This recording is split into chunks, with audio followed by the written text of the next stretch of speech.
Hey guys, welcome back to the channel and welcome if you are new here. Matt and I recently returned from an amazing overseas trip that we're excited to share with you. For what feels like years, we've been dreaming about taking a road trip through Ireland, and this spring we finally made it happen. Join us for a 7-day journey as we drive over 900 miles around the southern half of the country, from sheep-covered mountainsides and coastal cliffs to charming towns, colorful streets, and of course, plenty of Guinness. Our red-eye flight from Boston landed in Dublin just after sunrise rough, and from there we hit the ground running straight to New Way Rentals to pick up our car, which we highly recommend. Driving on the opposite side of the road and the car felt strange at first, but Matt got the hang of it pretty quickly and navigated like a pro. You're a little close to the left here, huh? Fueled by coffee and a much-needed breakfast, we headed south on the Sally Gap through the Wicklow Mountains. Our first stop was Glendalough Valley, located in the Wicklow Mountains National Park. We stretched our legs on one of the easier and more relaxing trails, the Green Road Walk. It felt like stepping into a fairy tale. Mossy trees, soft light, and a path winding between the upper and lower lakes. We also explored the remains of a 6th century monastic settlement founded by St. Kevin. We didn't have to drive very far from Dublin to step into what felt like a storybook.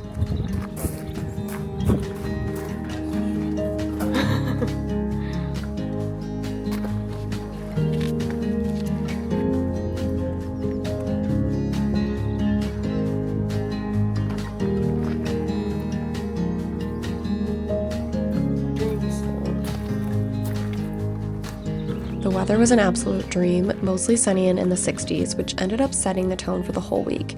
After a second round of caffeine, we continued on to Kilkenny City and toured the 13th century Kilkenny Castle. For just €8 each, we went on a self-guided tour wandering through the castle's grand rooms and immaculately landscaped gardens. You best believe I was gathering all kinds of inspiration from the architecture, fixtures, wallpaper, and decor.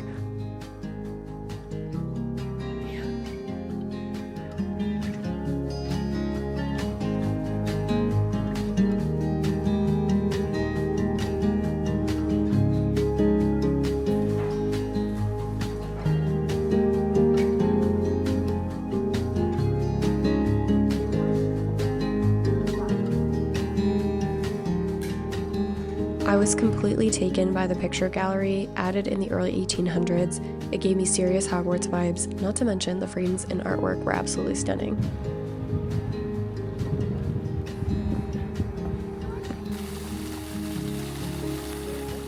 We ended the day in Cobh just as the sun was setting, grabbed our first pints of Guinness at the Roaring Donkey, and tucked into a cozy local Airbnb just a few minutes from town. Once a dairy, our spacious one-bedroom cottage included all of the necessary amenities for travelers, including coffee, plenty of natural light, and an adorable private garden perfect for morning coffee or evening drinks.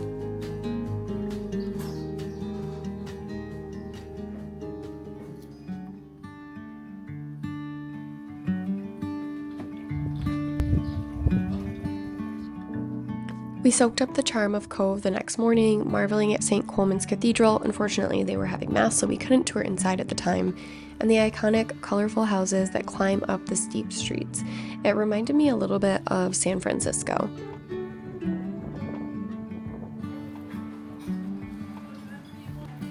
After a late breakfast at Capacity Coffee, we made our way to Kinsale, a quaint seaside town where we strolled through winding little lanes and shopped in the first of many bookstores and weavers' shops on this trip.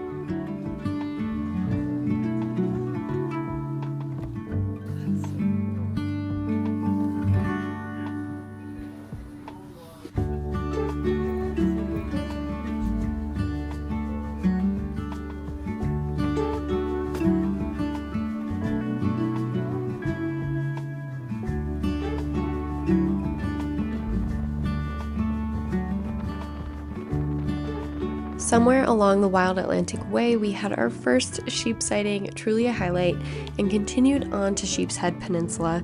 The weather took a turn for the foggier as we approached the car park, leaving us with a moody, misty view of what I'm sure would have been an epic lighthouse and coastline. This was actually the only time the weather turned for us. Other than that, it was beautiful and sunny the whole trip.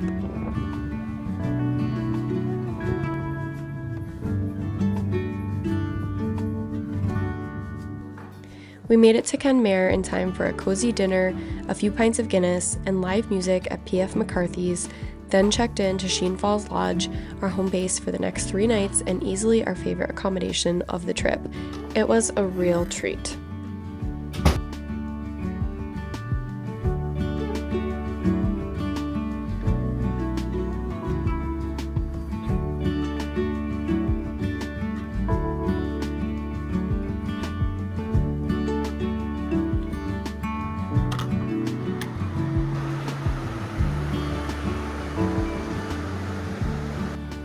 Another sunny day greeted us as we set out to drive the Ring of Kerry. We stopped wherever caught our eye: charming towns, scenic coastal overlooks, quiet walking paths, and historic sites. This is a popular destination for good reason. It was recommended to us to drive clockwise so we didn't get stuck behind tour buses, and sure enough, we didn't encounter a single one.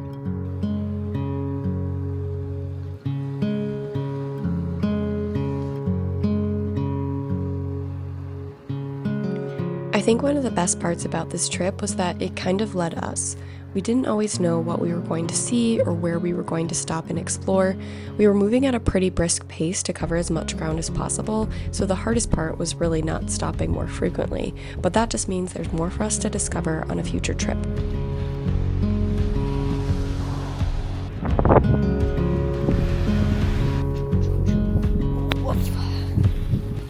Yep, gonna have sand in my shoes. Touch it. Yeah, it's not.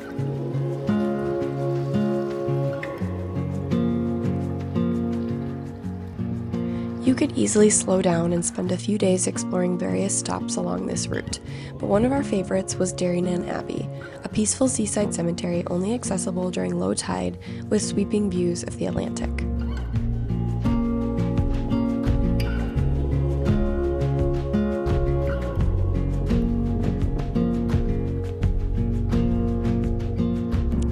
I know I keep talking about the views, but they did not disappoint as we continued making our way around and back through Killarney, where we stopped to take a short hike to Torque Waterfall.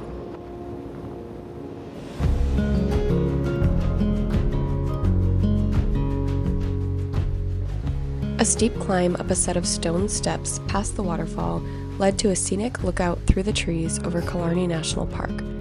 Matt and I aren't big hikers and this wasn't terribly difficult, but I did get my cardio in and going down was much easier.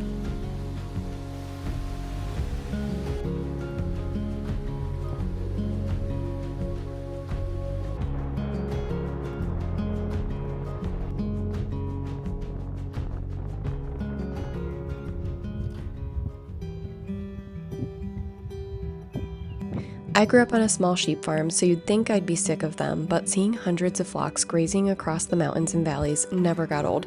It was like nothing I've seen before.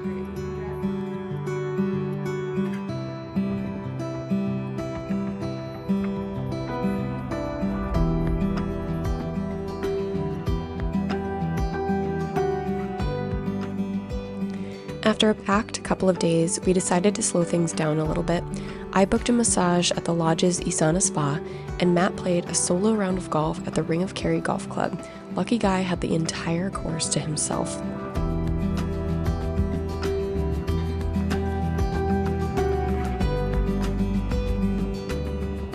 By midday, we were back on the road to explore the Dingle Peninsula. Our first stop was Dingletown for a bit of shopping and sunshine.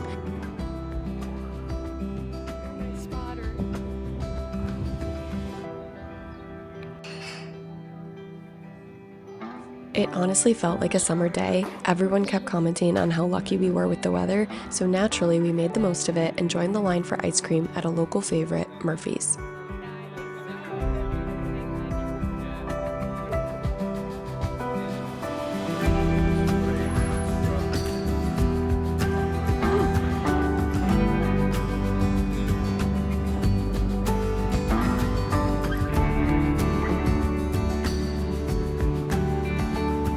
Driving Sleighhead was like a postcard come to life.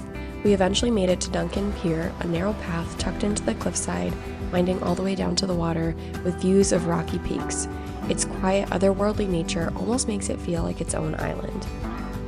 We expected stops like this to be really crowded, but that's one of the things we loved about this trip. So many of our stops were peaceful and uncrowded. It made everything feel that much more special.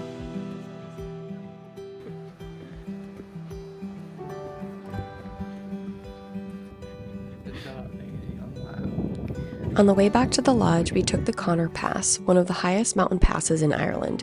It's said to be a little nerve-wracking if you're not comfortable navigating narrow, winding roads along a cliff face, but if you drive carefully and keep an eye out for oncoming traffic, it's well worth the view and experience.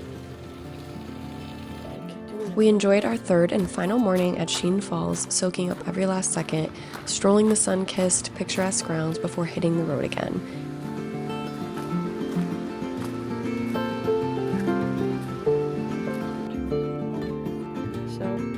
We drove about 3.5 hours north up to the cliffs of Moher, and yes, I took a nap or two on the way. I am not the most reliable co-pilot. Spoiler alert, they were just breathtaking. It's a pretty cool experience to stand there in person, in front of something you've seen so many times in movies or photos. As you can imagine, the real thing is a million times better, and the clear skies made for a perfect panoramic view.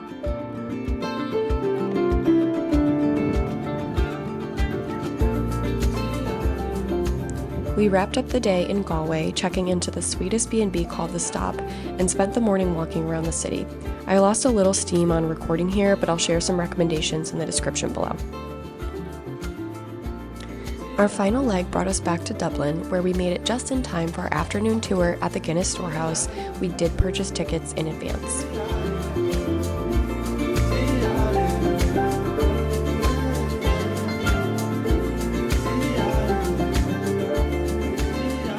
To be honest, we weren't entirely sure about this. We tend to avoid these kinds of touristy type attractions, but it was recommended by several friends and honestly was genuinely fun for all ages. The 360-degree view from the gravity bar alone made it worth it.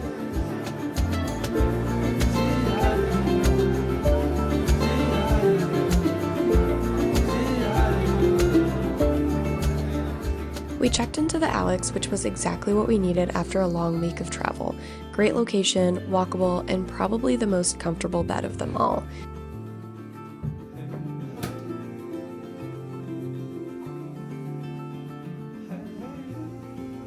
Dinner at Hugo's, a stroll through the city streets, and a final Murphy's ice cream capped off the evening perfectly. Our flight didn't depart the next day until late afternoon, so we visited Trinity College to see the Book of Kells and the Old Library. I've always been fascinated by calligraphy and handwriting, so the Book of Kells was really incredible to see in person and learn more about. And the Old Library?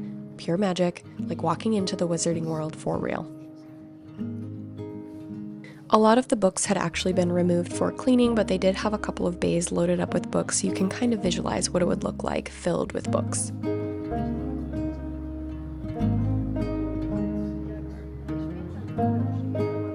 New England welcomed us home with what is hopefully our last snowfall of the season. I will include links to everything in the description below in case you're planning a trip of your own. We're already dreaming up the next adventure and mentally bookmarking spots we want to revisit. But for now, we've got some exciting projects to get back to at home. If you've been to Ireland and have favorite places we missed, definitely let us know in the comments or feel free to drop any questions you have about our trip. Thank you so much for watching. If you enjoyed the video, give it a thumbs up, subscribe to the channel, and click the bell so you don't miss what's next. And of course, feel free to share it with a friend who might be planning a trip or just loves a good travel vlog. I will catch up with you in the next video.